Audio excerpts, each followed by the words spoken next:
Next question, जुलाई 2023 का देखो सम।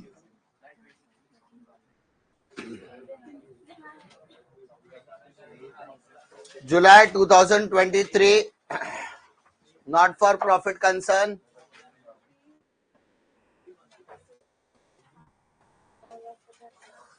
now pay attention. Dr. Dhanashree started off medical practitioners on 1st April 2019. Now pay attention. अगर ये particular doctor है या किसी तरीके का ऐसा प्रोफेशन जिसने पहली बार अपनी प्रैक्टिस पिछले प्रीवियस ईयर में चालू किया, तो उसमें पिछले साल की ज्यादातर इंफॉर्मेशन नहीं देगा। और उस क्वेश्चन के अंदर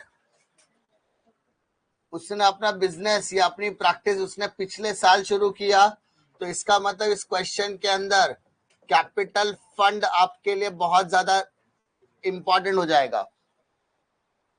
पहला सवाल, अगर क्वेश्चन में कैपिटल फंड देना है तो क्वेश्चन के अंदर आपको दिया जाएगा कैश इंट्रोड्यूस्ड।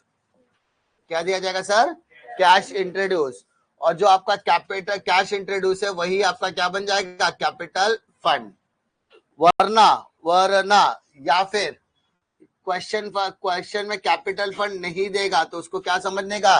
नील। जब भी कोई नया प्रोफेशन वाला बंदा या कोई भी डॉक्टर या कोई भी लॉयर अपनी प्रैक्टिस पहली बार शुरू करता है, तो there is only two possibility, या तो वो पैसा लाएगा या तो वो पैसा नहीं लाएगा। पैसा अगर वो लेकर आया तो जो पैसा वो लाएगा वो कैपिटल फंड हो जाएगा, और अगर उसने पैसा नहीं लाया तो capital fund will B Neil इस सम के अंदर। समझा? हाँ है ना? ये इंपॉर्टेंट चीज है जो आपको समझने की जरूरत है। She given the receipt and payment account for the year ending 31st March 2020 and the adjustments. Prepare income and expenditure account for the year ending 31st March 2020 and balance sheet as on that date. So 31st March 2020, 31st March 2020. Column proper बनाना, साथ ही साथ ऊपर doctor का नाम आएगा, doctor Dhanashree. Doctor Dhanashree. Now pay attention. Receipt और payment दिया है, तो रिसिप्ट साइड के सारे आइटम कैश इंट्रोड्यूस, तो उसे क्या माना जाएगा सर? Capital fund. क्या मानेगा सर उसको? Capital fund. मैंने अभी बताया कि जब भी कोई नया पार्टनर नया बिजनेस या कोई भी प्रोफेशन या कोई भी तरीके का पर्टिकुलर पर्सन पहली बार बिजनेस स्टार्ट करता है तो कैपिटल फंड लाया तो ठीक, नहीं लाया तो नील कर देना। Visit fees income, receipt from dispensary income and sundry receipt income. Furniture asset, equipment asset, drugs expenditure. Sir drugs मतलब दवा, ठीक है, माल वाला नहीं। ड्रग्स मतलब जो मूवीज में दिखाता वो नहीं, ड्रग्स मतलब medicine. Salary expenditure, convenience, stationery, journal. Drawing capital fund से क्या करेंगे हम लोग? माइनस, एंड बैलेंस करे डाउन में cash. Cash will be your asset. पक्का? इनकम एक्सपेंडिचर में डाउट? जितना भी रिसिप्ट है वो सब इनकम में आएगा, जितना भी पेमेंट है वो सब एक्सपेंडिचर, सिवाय किसको छोड़ के? बैलेंस शीट आइटम्स को छोड़कर। आगे visit fees 4000, receive from dispensary 1000 in outstanding. Visit fees और रिसिप्ट दोनों टिक मार्क। विजिट फीस और रिसिप्ट दोनों क्या हो जाएगा sir? Tick mark. Stock of drugs, तो ड्रग्स के ऊपर टिक मार्क आएगा। डेप्रिशिएट फर्नीचर एंड इक्विपमेंट, दोनों के ऊपर टिक मार्क आएगा। 40% of the convenience are for domestic use, तो कन्वीनियंस के ऊपर टिक मार्क आएगा। Cash introduce 50,000 should be considered as capital fund. क्या बोला है कि हमने जो कैश इंट्रोड्यूस किया है उसे क्या मानना है आपको? Capital fund. अरे नहीं देता तो भी हम वही मान रहे थे।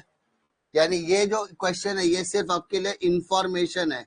क्या आपके लिए? सिर्फ इंफॉर्मेशन। समझा? पक्का?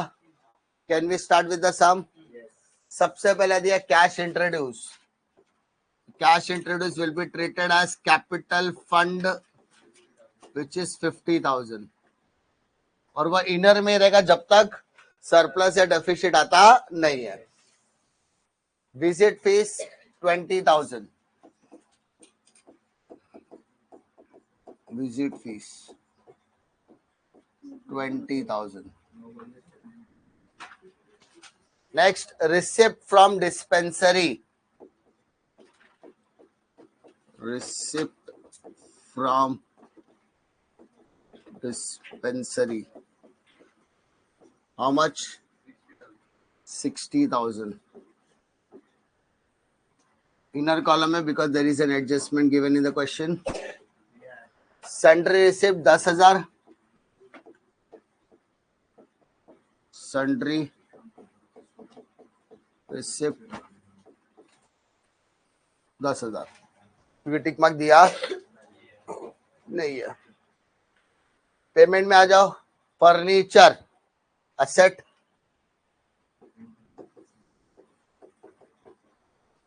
16,000. Equipment 20,000.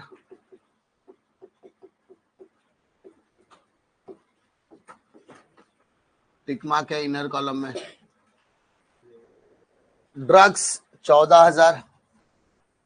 Expenditure 14,000. Salary 36,000. No adjustment.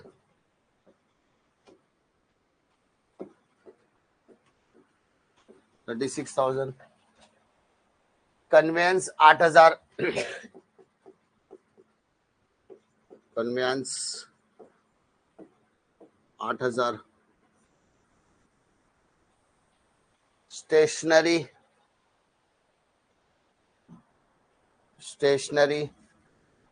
11,000.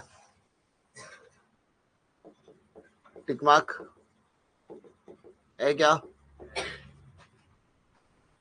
नहीं है. Journal 1,000. Journal 1,000. Drawing capital fund से लेस होगा. Drawings 30,000. So 50 minus 30 will be 20,000.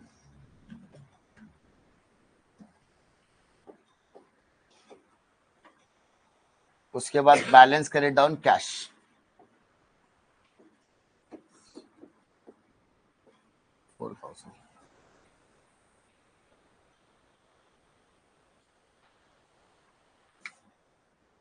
ठीक है.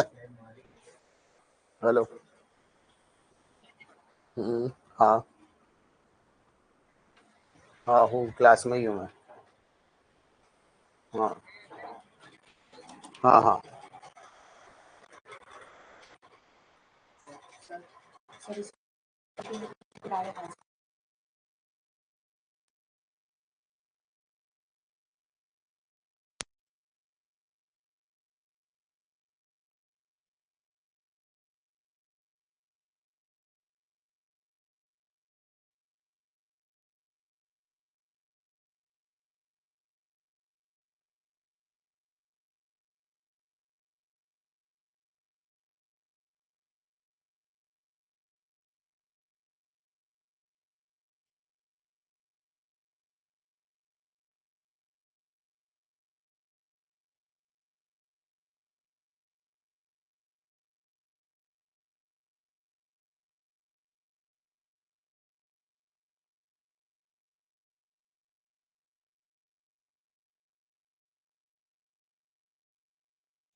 नेक्स्ट,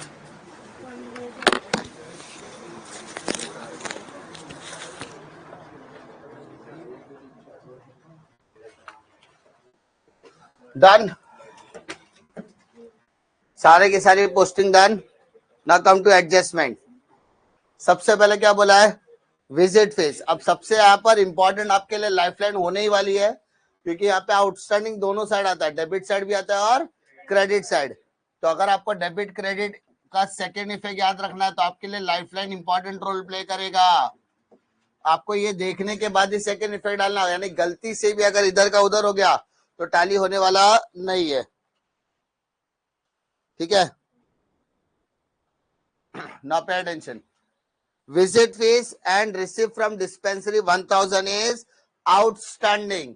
सर आउटस्टैंडिंग क्या होता है हमेशा, प्लस। क्या क्या प्लस करना है, विजिट फीस और रिसीप्ट फ्रॉम डिस्पेंसरी। तो लिखो प्लस आउटस्टैंडिंग प्लस आउटस्टैंडिंग।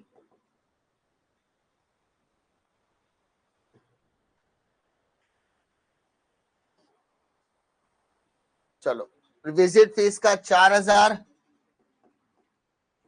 और रिसिप्ट का 1000, तो टोटल करो 24 हो गया।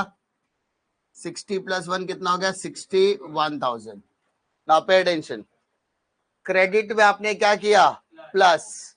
क्रेडिट में आपने क्या किया, प्लस। तो क्रेडिट में अगर आप प्लस करते हो तो सेकेंड इफेक्ट कहाँ आएगा, असेट। सेकेंड इफेक्ट आएगा असेट। तो सेकेंड इफेक्ट असेट में जो लिखो आउटस्टैंडिंग, आउटस्टैंडिंग। पहला आएगा विजिट फीस, दूसरा आएगा रिसिप्ट फ्रॉम डिस्पेंसरी, 4000 और 1000, तो टोटल हो गया आपका 5000।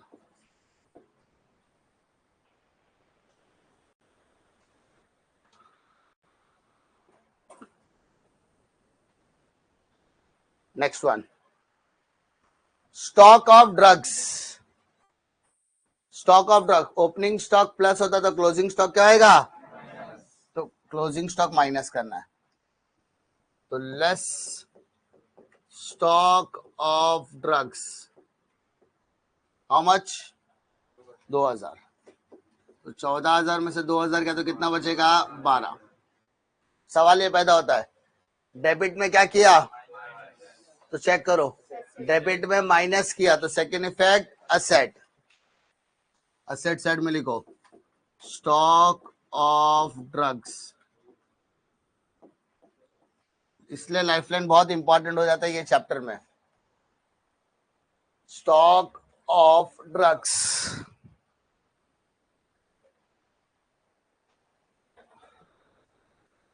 Next one, depreciate. Sir depreciate plus होता है कि माइनस, फर्नीचर पे 10%, इक्विपमेंट 1000। फर्नीचर पे 10% डेप्रिसिएशन, माइनस करो 1600 रुपया, 14,400। और इक्विपमेंट का डेप्रिसिएशन तो आपको डायरेक्टली दिया है, 20,000 में से 1000 क्या, तो कितना बचेगा, 19,000। अब सवाल ये पैदा था दोनों का सेकेंड इफेक्ट कहाँ आएगा, तो सर असेट में माइनस हो रहा है, असेट में माइनस, तो सेकेंड इफेक्ट किधर आएगा, डेबिट। किसका debit, expenditure, PNL income expenditure का, डेप्रिसिएशन।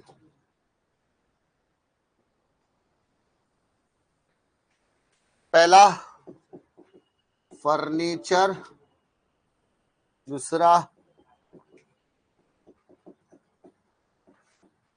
इक्विपमेंट। फर्नीचर का 1600, इक्विपमेंट का 1000, टोटल हो गया 2600। ठीक है,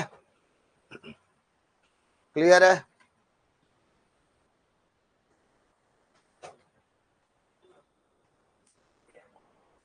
next, 40% convenience are for domestic use. Domestic मतलब 40% फॉर डोमेस्टिक, 8 चौक 32 हो गया, ठीक है, और एक जीरो एक्स्ट्रा लगेगा, माइनस कर 4800। और डोमेस्टिक यूज वाले को क्या बोलते हैं? ड्राइंग। क्या बोलते हैं सर? क्या लिखोगे? Convince as drawings. 3200, 20,000 में से 3,000 गया तो 17, 16,800, 16,800। 40% convenience are for domestic use, मतलब पर्सनल यूज के लिए निकाला है, तो पर्सनल यूज वाला क्या रहेगा? माइनस। और पर्सनल यूज के लिए निकाले गए चीजों को क्या बोलते हैं? ड्राइंग। तो कैपिटल से भी क्या होगा? लेस हो जाएगा। समझ में आ रहा है? नेक्स्ट वन, कैश इंट्रोड्यूस, वो तो इंफॉर्मेशन है सर, बाकी कुछ करने की जरूरत नहीं है। कैश इंट्रोड्यूस वाला पार्ट जो था वो कैपिटल फंड लेने बोला था, जो हमने ऑलरेडी पहले से ही लिया हुआ है। सो इसके अलावा क्वेश्चन में और कुछ नहीं है। You have to take the total कि डेबिट बढ़ाए कि क्रेडिट बढ़ाए। डेबिट का टोटल कितना होता है बेटा?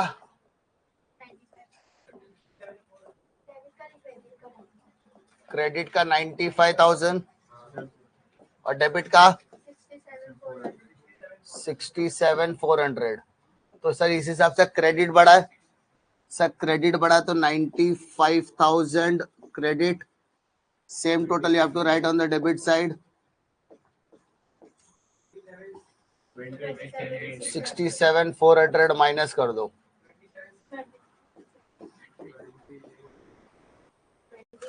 भाई झगड़ा कर लो, पहले बता दो तुम्हारा क्या आंसर आ रहा है।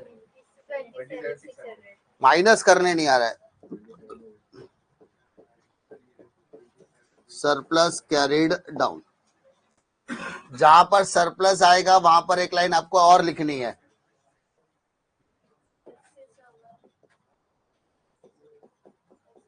Excess of income over expenditure, ये लाइन आपको वहां पर लिखनी है सरप्लस के बगल में।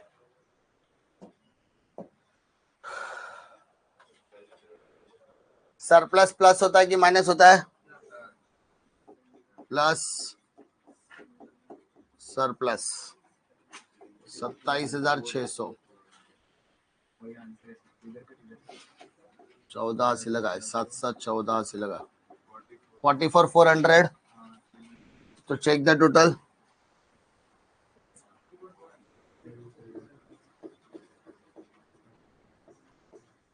ये आ गया, इसका टोटल करो जरा।